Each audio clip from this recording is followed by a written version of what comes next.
নয়াগড় জেলার বিভিন্ন স্থাନରେ ঘোষ যাত্রা বা রথ যাত্রা আনন্দ উল্লাসর সহ অনুষ্ঠিত হয়েছে বেড়ে নয়াগড় জেলার অন্যতম ব্যবসায়িক পেণ্টস্থলী বাহাড়া জোলাଠାରେ বিরাজিত প্রভু শ্রী শ্রী দধি বামনজীউঙ্ রথযাত্রা অনুষ্ঠিত হয়ে যাই।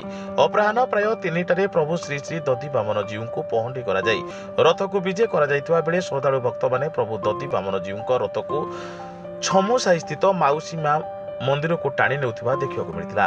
ପ୍ରଭୁ ଶ୍ରୀ ଶ୍ରୀ ଦଧି ବାମନଜୀଉଙ୍କ ପହଣ୍ଡି ବିଜେ ଓ ରଥଯାତ୍ରା ଦେଖିବା ସହ ପ୍ରଭୁଙ୍କର ଦର୍ଶନ ଓ ଆଶୀର୍ବାଦ ଲାଭ ପାଇଁ ପ୍ରଭୁ ଦଧି ବାମନଜୀଉଙ୍କ ମନ୍ଦିର ସମ୍ମୁଖରେ ଆଖପାଖ ଅଞ୍ଚଳର ଶହ ଶହ ଶ୍ରଦ୍ଧାଳୁ ଭକ୍ତଙ୍କ ଭିଡ଼ ପରିଲକ୍ଷିତ ହୋଇଥିଲା।